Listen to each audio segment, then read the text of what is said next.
মানে ইসলাম ক্ষমতা আসলে আমার একজন মা বোন না খেয়ে থাকবে না। ইসলাম ক্ষমতা আসলে একজন বিধবা না খেয়ে থাকবে না, একজন এতিম না খেয়ে থাকবে না। আবার যারা চোর তারা আবার ইসলাম ক্ষমতা আসলে আমার চুরির অবস্থা কি হবে? তোমাকে চুরি করার প্রয়োজনই হবে না, তোমার কাছে টাকা বুঝে যাবে। তুমি চুরি করবা কেন? তোমার টাকাই তো অভাব থাকবে না। ইসলাম তো আসছে গরিবদের শান্তির জন্য, ইসলাম তো আসছে গরিবদের মুক্তির জন্য, ইসলাম তো আসছে গরিবদের অধিকারকে প্রতিষ্ঠিত করার জন্য। আপনি কি জানেন না নবী আলাইহিস সালাতু কি দোয়া করেছিলেন? হে আল্লাহ, আমাকে গরিবের সাথে রাখিও, গরিবের সাথে মৃত্যু দিও, গরিবের সাথে হাসর করিও। আমার নবী গরিব ছিলেন, তার নীতি আদর্শ গরিবের মুক্তির জন্য, গরিবের শান্তির জন্য।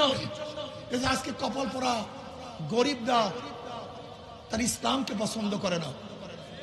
এমনকি অনেকেই মনে করি ইসলাম যদি ক্ষমতা আসে আমার এই অসুবিধা, এই অসুবিধা, এই অসুবিধা।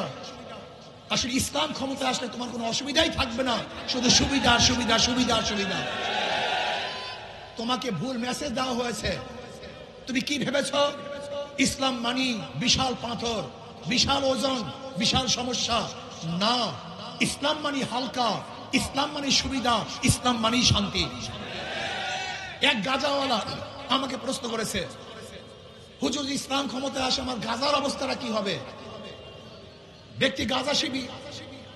আমি বললাম, বাবা তুমি কি মসজিদে গিয়ে গাঁজা সেবন করতে পারো? বলে না। আমি বলি কেন? বলে পরিবেশ নেই। আমি বলি ইসলাম ক্ষমতা আসলে গোটা বাংলাদেশটা এমন পরিবেশ হবে যেখানে তুমি নিজেই গাঁজা সেবন করবে না। আপনাদের বিশ্বাস হয় নাই? আপনারা বলেন তো এখানে যারা আছেন এর মধ্যে কি একজন ধূমপান করেন এরকম লোক নাই? এখন খান না কেন? বিড়ি পান করেন না কেন? কথা বলেন। নিষেধ করেছি, বাধা দিয়েছি, কেন খাচ্ছেন না? আপনি কেন বুঝেন না? আমার অনেক দাড়ি কামানো বাবা, তারা মনে করে ইসলাম ক্ষমতা আসলে আমাকে দাড়ি রাখতে হবে, ইসলাম ক্ষমতা আসলে টুপি পরাতে হবে, ইসলাম ক্ষমতা আসলে লম্বা জামা গায়ে দিতে হবে, নয়তো আমার উপায় নেই।